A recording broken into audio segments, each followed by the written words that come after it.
Hello friends, welcome you all to your YouTube channel Study with Ru. Euclidean rings chapter हमारा चल रहा है, उसको फर्दर कंटिन्यू करते हुए हम अपनी नेक्स्ट थ्योरम की तरफ मूव करते हैं। आज की थ्योरम है an element in a principal ideal domain is prime element if and only if it is irreducible. जैसे पहले भी मैंने आपको बताया है, अगर इफ़ एंड ओनली इफ़ आता है दैट मीन्स आपको उसका इन्वर्स कन्वर्स पार्ट भी आपको उसका दिखाना होता है। ठीक है, तो सबसे पहले हम क्या करेंगे, सबसे पहले इसके अंदर जो भी एलिमेंट्स या जो भी टर्म्स यूज़ हो रही हैं उन टर्म्स को हम पहले समझ लेते हैं कि वो क्या होती हैं। प्रिंसिपल आइडियल डोमेन का मतलब प्रिंसिपल आइडियल रिंग ही होता है। ठीक है, ये इस चैप्टर के अंदर पिछली थ्योरम्स में भी बहुत बार आ चुका है, तो आई डोंट थिंक कि आपको ये बताने की अब ज़रूरत है। फिर आता है एक नई टर्म इस थ्योरम में जो है वो है इररिड्यूसिबल। किसी भी एलिमेंट को इररिड्यूसिबल हम कब कहेंगे, तो इसकी डेफिनेशन मैं पहले की वीडियोस में बता चुकी हूँ, पर इसमें फिर से रिपीट कर रही हूँ। किसी भी एलिमेंट P को हम प्रिंसिपल आइडियल रिंग का इररिड्यूसिबल एलिमेंट कब कहेंगे, जब वो ये दो कंडीशंस को फॉलो करता हो। कंडीशन नंबर 1 क्या है कि ये P ज़ीरो नहीं होना चाहिए और ना ही ये P कोई यूनिट होगा। यूनिट आप सबको पता है क्या होता है कि किसी element A belongs to R के लिए हमारे पास एक ऐसा B एग्जिस्ट करता है R में कि जब इनको ऑपरेट करेंगे तो रिज़ल्ट 1 बन जाए। ये होता है हमारा यूनिट। तो A क्या होगा, यूनिट होगा। ठीक है, तो P यूनिट नहीं होना चाहिए सॉरी, और P ज़ीरो नहीं होना चाहिए। सेकंड कंडीशन क्या कहती है कि P के पास कोई भी प्रॉपर फैक्टर नहीं होने चाहिए। इस बात का क्या मतलब होता है, इसका मतलब है कि अगर मेरा P इस फॉर्म में लिखा जा सकता है, P is equals to A b की फॉर्म में हम लिख पा रहे हैं, दैट मीन्स कि या तो मेरा A यूनिट होगा या फिर मेरा B यूनिट होगा। मतलब इन दोनों में से कोई एक यूनिट ज़रूर होगा। ठीक है, ओके। तो सबसे पहले हमें क्या करना है, हमें एक प्राइम एलिमेंट लेके चलना है किसी प्रिंसिपल आइडियल डोमेन का, और उसके बाद उसको इरिड्यूसिबल प्रूफ करना है। इसी तरीके से कन्वर्स पार्ट में हम क्या करेंगे, एलिमेंट को इरिड्यूसिबल लेके चलेंगे और फिर उसको प्राइम एलिमेंट शो करना है। ठीक है, इतना समझ आ गया है। चलो अब हम इसका प्रूफ स्टार्ट करते हैं। दिख रहा है, हाँ, ओके। सबसे पहले मैंने लेट किया कि मेरे पास कोई एक R है, वो मेरी प्रिंसिपल आइडियल डोमेन है।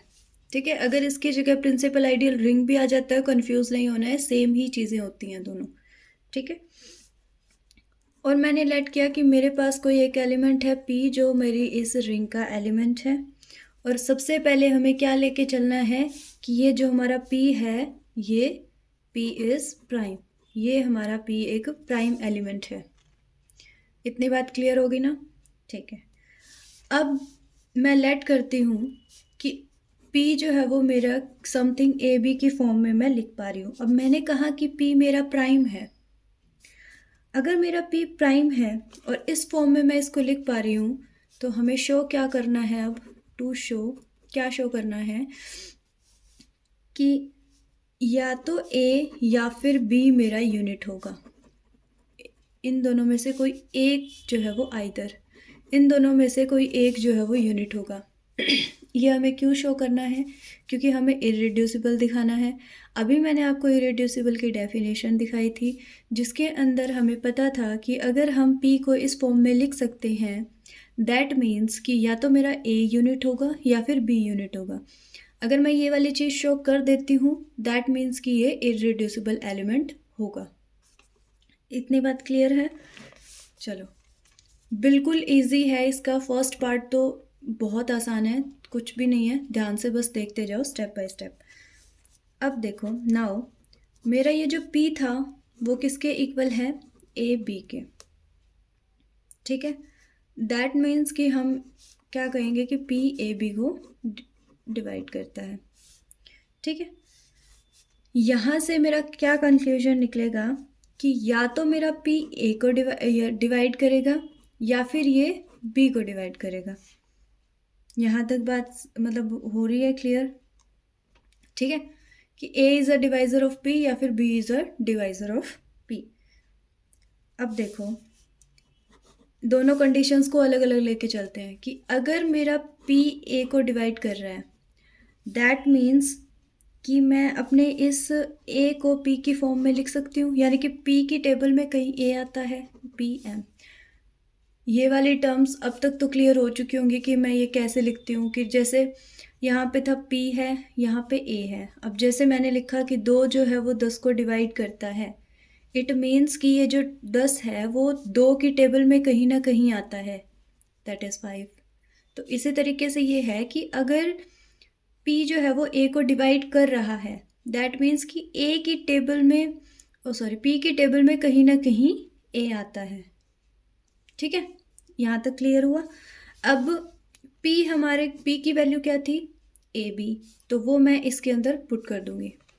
तो यहाँ पर A इज इक्वल्स टू क्या आ जाएगा? ABM।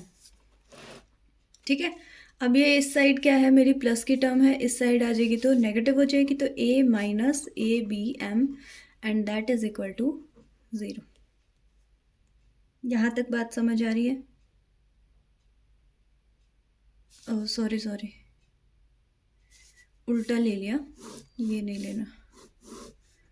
यहाँ तक क्लियर हुआ कि A की वैल्यू क्या है, हमारा PM है। अब P हमारा क्या था? P इज इक्वल्स टू था AB, और यहाँ से A की वैल्यू क्या निकली है? PM, वो इसके अंदर पुट करेंगे। A की जगह क्या वैल्यू पुट करोगे? PM। ये क्लियर हुआ? PMB बन गया। अब ये P था, इस साइड ये प्लस का था, इधर ले आओ माइनस हो जाएगा। अब यहाँ से हमारा P कॉमन निकल जाएगा और अंदर 1 माइनस MB बच जाएगा and this is equal to 0। Clear हुई इतनी बात? क्या करना है, सबसे पहले P की वैल्यू थी हमारी AB, फिर हमने कहा कि अगर मेरा P A को डिवाइड करेगा, दैट मीन्स कि P की टेबल में कहीं ना कहीं A आएगा। अब P is equals to AB जो था, इसके अंदर हम अपने इस A की वैल्यू को पुट करेंगे। एक A की जगह हम रखेंगे PMB। ठीक है, फिर इन दोनों में से P कॉमन निकल जाएगा, अंदर बचेगा 1, यहाँ से बच जाएगा MB। अब क्योंकि हमने P को क्या लिया है, एक नॉन ज़ीरो एलिमेंट लिया है, P ज़ीरो नहीं हो सकता है। ये इरेड्यूसिबल की डेफिनेशन के अंदर फर्स्ट पॉइंट भी था कि P जो है वो ज़ीरो भी नहीं होगा और P यूनिट भी नहीं होगा। तो P ज़ीरो नहीं होगा, तो यहाँ से 1 माइनस MB क्या बनेगा? 0 बनेगा। दैट मीन्स कि MB इज इक्वल्स टू 1। अब यूनिट की डेफिनेशन पे जाओगे तो अगर किसी एलिमेंट के लिए कोई दूसरा एलिमेंट एग्जिस्ट करता हो जिसके साथ ऑपरेट होकर रिजल्ट 1 बन जाए, दैट मीन्स कि वो क्या होगा? यूनिट होगा। तो B इज यूनिट। ठीक है, अब देखो सिंपल सा इसका कहने का मतलब क्या है कि हमें या तो A को शो करना था कि A यूनिट है, या फिर शो करना था B को। हमने B को शो कर दिया। अब देखो, अगर आप इसका सेकंड पार्ट लेके चलोगे, यहाँ से हमने लिया था कि P A को डिवाइड करता है, ये वाला पार्ट उठा लो। ठीक है, मैं यहीं पे करके बताती हूँ आपको। जैसे अब मैं लेके चलूँ कि इफ़ ये जो मेरा P है वो B को डिवाइड करता है, दैट मीन्स कि मैं अपने B को P इंटू समथिंग की फॉर्म में लिख सकती हूँ। P इंटू समथिंग मैं F मान लेती हूँ। ठीक है, ऐसे लिख सकती हूँ। अब P की वैल्यू क्या थी? AB। ठीक है, अब A तो ऐसे ही है, B की जगह मैं लिख देती हूँ PF। यहाँ तक क्लियर हुआ? ये मेरा P है। अब ये P, ये इधर पूरी वैल्यू प्लस की है, इस साइड ले आओ माइनस हो जाएगी। ठीक है, तो P में से सब्ट्रैक्ट हो जाएगा APF एंड ये इक्वल टू 0। यहाँ से फिर से वही काम करो, आप P कॉमन निकालो। P को कॉमन निकालोगे, अंदर बचेगा 1 minus AF and that is equal to 0। अब यहाँ से P 0 नहीं हो सकता, तो फिर 1 माइनस AF क्या होगा? इज इक्वल टू 0 हो जाएगा, और यहाँ से AF इज इक्वल टू बन जाएगा 1। फिर यूनिट की डेफिनेशन लगाओगे तो A के लिए एक ऐसा एलिमेंट एग्जिस्ट करता है जिसके साथ ऑपरेट करने के बाद रिजल्ट क्या बन रहा है? 1। दैट मीन्स कि A इज यूनिट। तो आप क्या करोगे, आप सिंपल एक को दिखा के दूसरे के लिए ये लिख सकते हो कि सिमिलरली अगर मेरा पी बी को डिवाइड करेगा देन ए इज़ यूनिट, और या फिर ये वाली चीज़ को दिखा के फिर ये लिख देना कि इफ़ पी ए को डिवाइड करेगा then b is unit. Clear हुई ये बात? यानी कि आपको एक पार्ट करके दिखाना है और दूसरे को सिमिलरली लिख के आप रख सकते हो, या फिर अगर चाहो तो आप दोनों करके भी दिखा सकते हो कि इस तरीके से ये प्रूफ होगा। ठीक है, अब आ जाते हैं हम अपने हाँ, अब इतना हो गया। हमें यही तो दिखाना था कि जब या तो मेरा पी ए को डिवाइड करे या फिर मेरा पी डिवाइड बी को डिवाइड करे, दोनों ही कंडीशन के अंदर या तो ए यूनिट बन रहा है या फिर बी यूनिट बन रहा है। दैट मीन्स कि जो ये हमारा एलिमेंट है वो इरिड्यूसिबल है, क्योंकि इरिड्यूसिबल की डेफिनेशन को ये यहाँ से क्लियर हो गया बिल्कुल। मतलब आपको समझ आया ना कि इरिड्यूसिबल में क्या था कि एक तो ये दिखाना था पी ज़ीरो नहीं होना चाहिए, पी यूनिट नहीं होना चाहिए, ये तो हम लेट करके ही चल लिए। उसके बाद हमने कह दिया कि जब मेरे पास p is equal to A B आ रहा है ना, तो या तो मेरा a यूनिट बन रहा है या फिर मेरा b यूनिट बन रहा है। ये चीज़ हमने शो कर दी, दैट मीन्स कि ये इरिड्यूसिबल होगा। अब हम लेके चलेंगे इसका कन्वर्स पार्ट। तो कन्वर्सली चलो शुरू करते हैं। अब मैं क्या करूँगी, मैं अपने इस p को इरिड्यूसिबल लेके चलूँगी कि ये जो मेरा p है वो इरिड्यूसिबल है।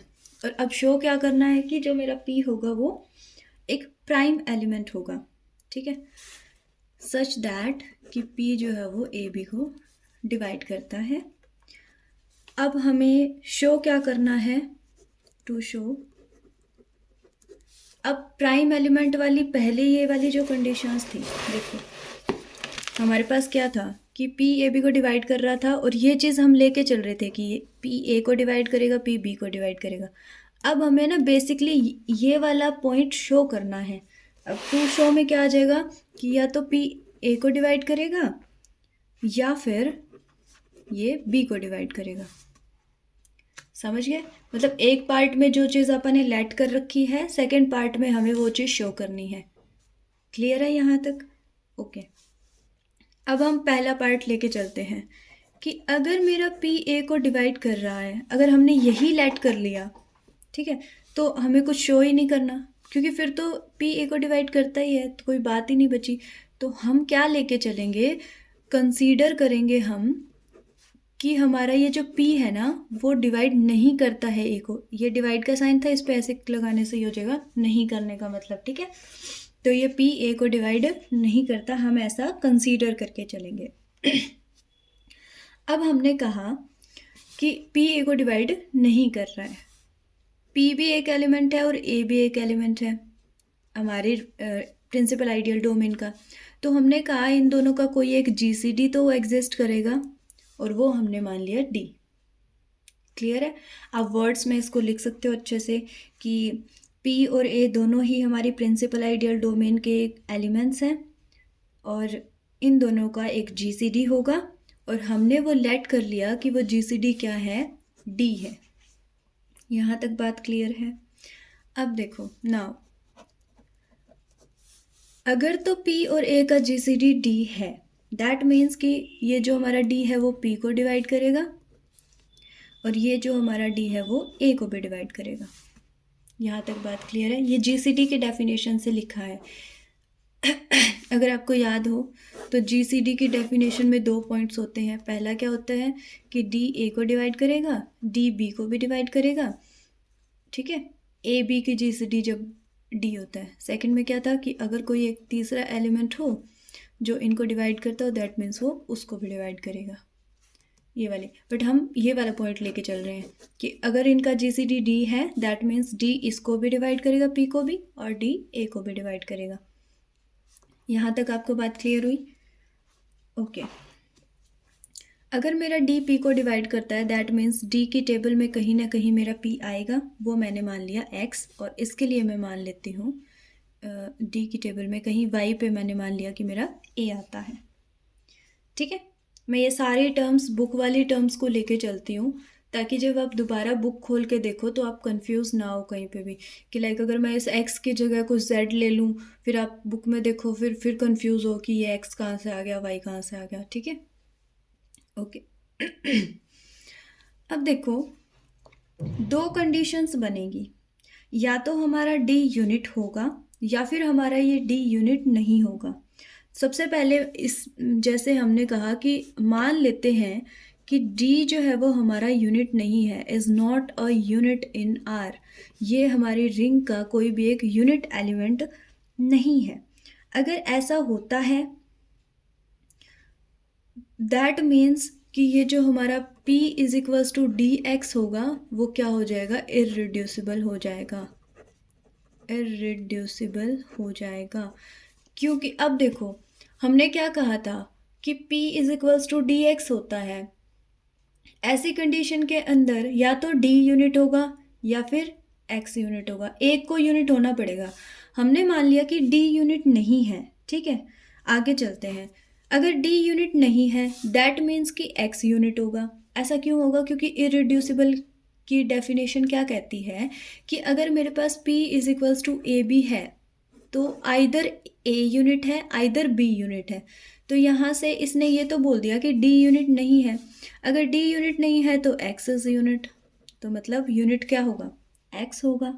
अगर एक्स यूनिट है दैट मीन्स कि एक्स का इन्वर्स एग्जिस्ट करता है, ठीक है। अब देखो, अगर इन्वर्स एग्जिस्ट करता है दैट मीन्स मेरे पास क्या था, P is equals to d x था।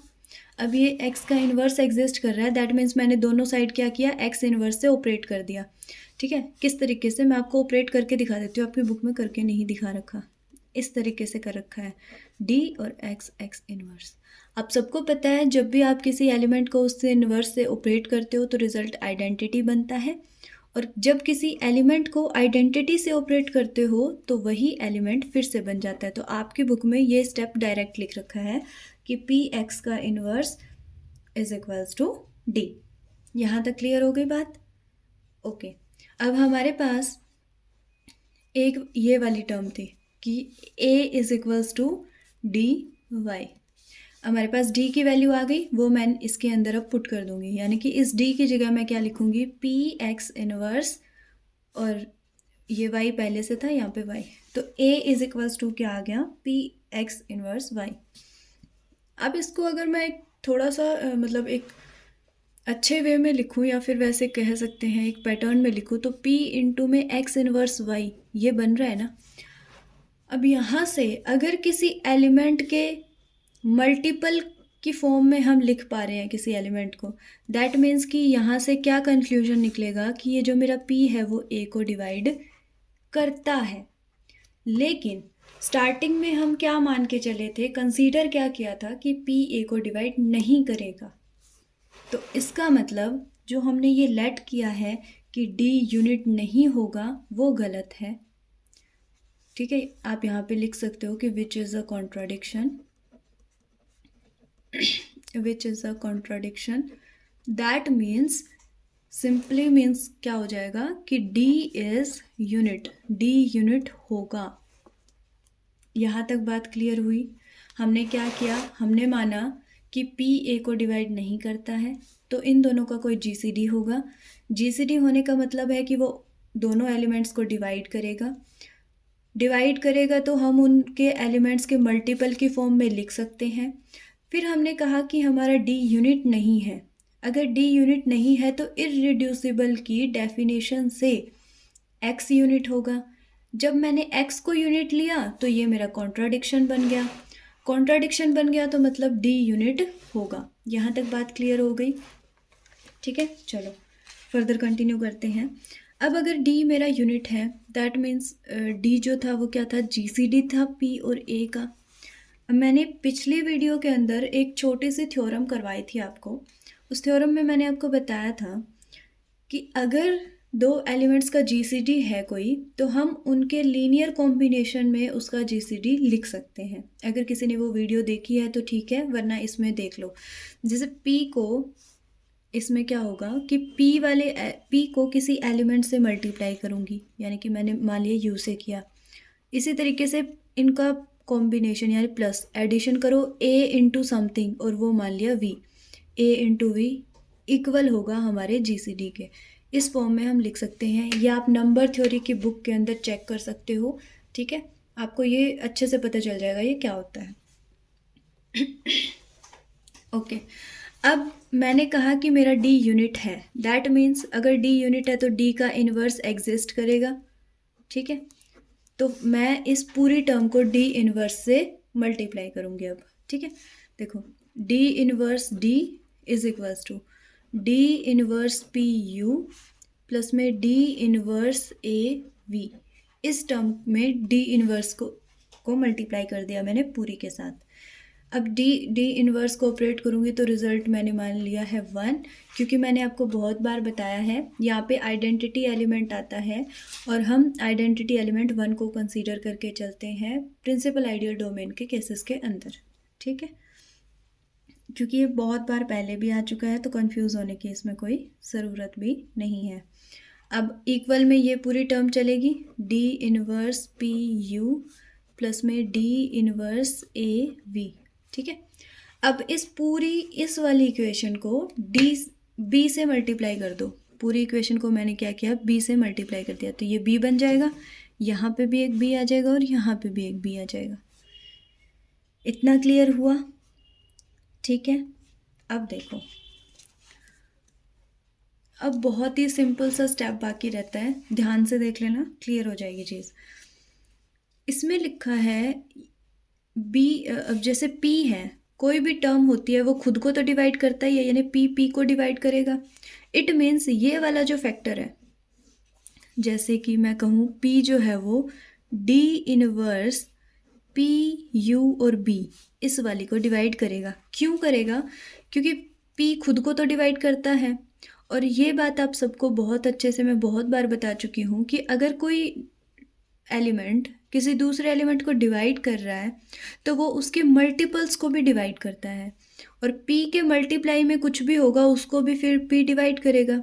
इसी तरीके से हमने जब स्टार्टिंग में कंसीडर किया था तो हमने कहा था कि p a b को डिवाइड करता है, तो ये वाली जो टर्म है यानी कि p जो है वो d inverse v a b, इनको मैंने साथ में लिख दिया। ठीक है, तो ए बी, तो इसके भी मल्टीपल को डिवाइड करेगा, और अगर ये इनके मल्टीपल्स को डिवाइड कर रहा है तो इनके एडिशन को भी डिवाइड करेगा, यानी कि जो मेरा p है वो d inverse p u b plus में d inverse v a b, इन दोनों के एडिशन को भी डिवाइड करेगा।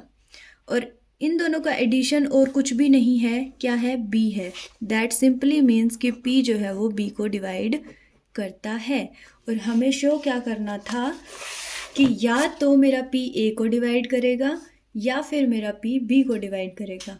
अब मैं आपको एक बात बता देती हूँ, बुक में आपके ये वाला पोर्शन शो कर रखा है, आप इसका दूसरा पोर्शन शो करके देख सकते हैं, खुद से ट्राई कर सकते हैं, जिसमें आप क्या कंसीडर करोगे वही करना, सेम काम चलते जाना, सेम टू सेम। कि अगर p b को डिवाइड करेगा तो कुछ भी शो करने के लिए नहीं बचेगा, तो हम कंसीडर करेंगे p b को डिवाइड नहीं करता है, दैट मीन्स p और b का जो GCD है वो d होगा। इसका मतलब d p को भी डिवाइड करेगा, d b को भी डिवाइड करेगा। तो इस तरीके से आप जहाँ जहाँ पे a है वहाँ पे b को लेके चलते जाओगे, तो लास्ट में आपका यहाँ पे क्या आ जाएगा कि p a को डिवाइड करता है। तो यानी कि आपको कोई एक ही शो करना था, आपने वो कर दिया। अगर आपको इस टॉपिक से रिलेटेड कोई भी चीज़ समझ नहीं आई है, कहीं पे भी कोई भी दिक्कत है, तो आप कमेंट बॉक्स में डाल सकते हैं। ये कुछ एक थ्योरम्स हैं जो मोस्ट इम्पोर्टेंट भी हैं आपके एग्ज़ाम पॉइंट ऑफ व्यू से, इसीलिए मैं सिंगल थ्योरम्स के ऊपर वीडियोस डाल रही हूँ। अगर आपको किसी भी टाइप की कोई भी दिक्कत आ रही हो, वीडियो से, लाइटनिंग से रिलेटेड, साउंड से रिलेटेड और समझने से रिलेटेड, तो आप कमेंट बॉक्स में डाल सकते हैं। जिस भी पॉइंट से आपको जो भी चीज़ समझ नहीं आई है, आप उसकी टाइमिंग भी मेंशन कर सकते हैं। Thank you so much for watching videos, और मिलते हैं नेक्स्ट वीडियो में। नेक्स्ट वीडियो हमारी इस चैप्टर की लास्ट थ्योरम रहेगी। उसके बाद मैं एक लास्ट वीडियो और डालूंगी जिसके अंदर मोस्ट इम्पॉर्टेंट क्वेश्चंस को हम कवर करेंगे। So thank you so much, मिलते हैं अपनी नेक्स्ट वीडियो के साथ।